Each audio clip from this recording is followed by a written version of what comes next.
ছোট্ট ছোট্ট কয়েকটা টিপস ফলো করলেই বাসন্তী পোলাও হবে একদম ঝরঝরে, কোনো রকম স্টিকিও হবে না আর খেতেও হবে ভীষণ সুন্দর। তাহলে চলো রেসিপিটা শুরু করি। চালটাকে বেশ ভালো করে কয়েকবার জল দিয়ে ধুয়ে নিয়েছি, তারপর জল ঝরিয়ে এটাকে ভিজে অবস্থাতেই 1 ঘন্টা মতো রেখে দিয়েছিলাম। এবারে চালের মধ্যে দিচ্ছি বেশ খানিকটা ঘি।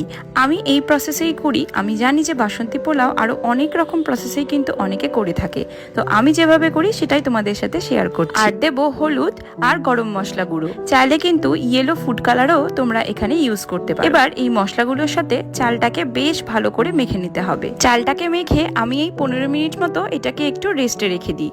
একটা কড়াই নিয়েছি, তাতে নিয়ে নিলাম সাদা তেল। যেহেতু চাল ঘি দিয়ে মেখেছি, আমি কিন্তু আর ঘি এখানে ব্যবহার করব না। সাদা তেলের মধ্যে প্রথমে কাজু আর কিশমিশটাকে অল্প করে ভেজে তুলে রেখে দিলাম। এবার 2-3টে দারচিনি আর এলাচ একটু থেতো করে নিয়ে ওই তেলের মধ্যে দিয়ে একটু নাড়াচাড়া করে নেব। তারপরে মেখে রাখা চালটা দিয়ে ভালো করে এখন ভেজে নেব। একটু সময় নিয়ে আস্তে আস্তে চালটাকে ভেজে নিতে হবে, তাহলেই কিন্তু পোলাওয়ের টেস্টটা বেশ সুন্দর হবে। কিছুটা ভাজার পর আমি এর মধ্যে দিয়ে দিয়েছি আদা বাটা আর কাশ্মীরি রেড চিলি পাউডার। আবারও এই মশলার সাথে চালটাকে আরেকটু নাড়াচাড়া করে নেব। তোমরা বুঝতেই পারবে যে চালের মধ্যে যতটুকু জল থাকবে পুরোটাই শুকিয়ে চালটা কিন্তু বেশ ঝরঝরে হয়ে যাবে। তখন এই কাজু আর কিশমিশ যেটা ভেজে রেখেছিলাম সেটা চালের মধ্যে দিয়ে আবার একটু নাড়াচাড়া করে নিয়ে গরম জল দিচ্ছি। আচ্ছা, এবার জলের মাপটা বলে রাখি, যতটা চাল নেবে জল কিন্তু তার ডবল হবে। মানে 2 কাপ চাল নিলে জল দিতে হবে 4 কাপ। পরিমাণ মতো দিয়ে দিয়েছি লবণ আর 4টে কাঁচা লঙ্কা।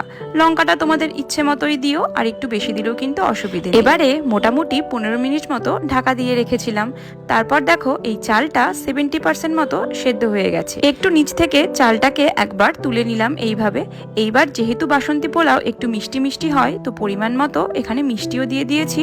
আর একবার টেস্ট করে দেখেছিলাম যে লবণটা একটু কম হয়েছে, তো লবণও এখানে অ্যাড করলাম। আর একটু সেদ্ধর প্রয়োজন, সেই জন্য একটু জলও অ্যাড করেছি। এই পর্যায়ে এসে কিন্তু তোমরা চিনিটা অবশ্যই অ্যাড করবে। সবকিছু দিয়ে চালটাকে ভালো করে মিশিয়ে নিয়ে আবারও এখানে ঢাকা দিয়ে রাখবো 7 থেকে 10 মিনিট মতো।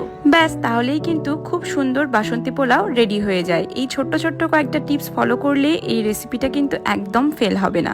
আর যেহেতু এখন একটু গরম আছে, সেই জন্য একটু স্টিকি থাকবে।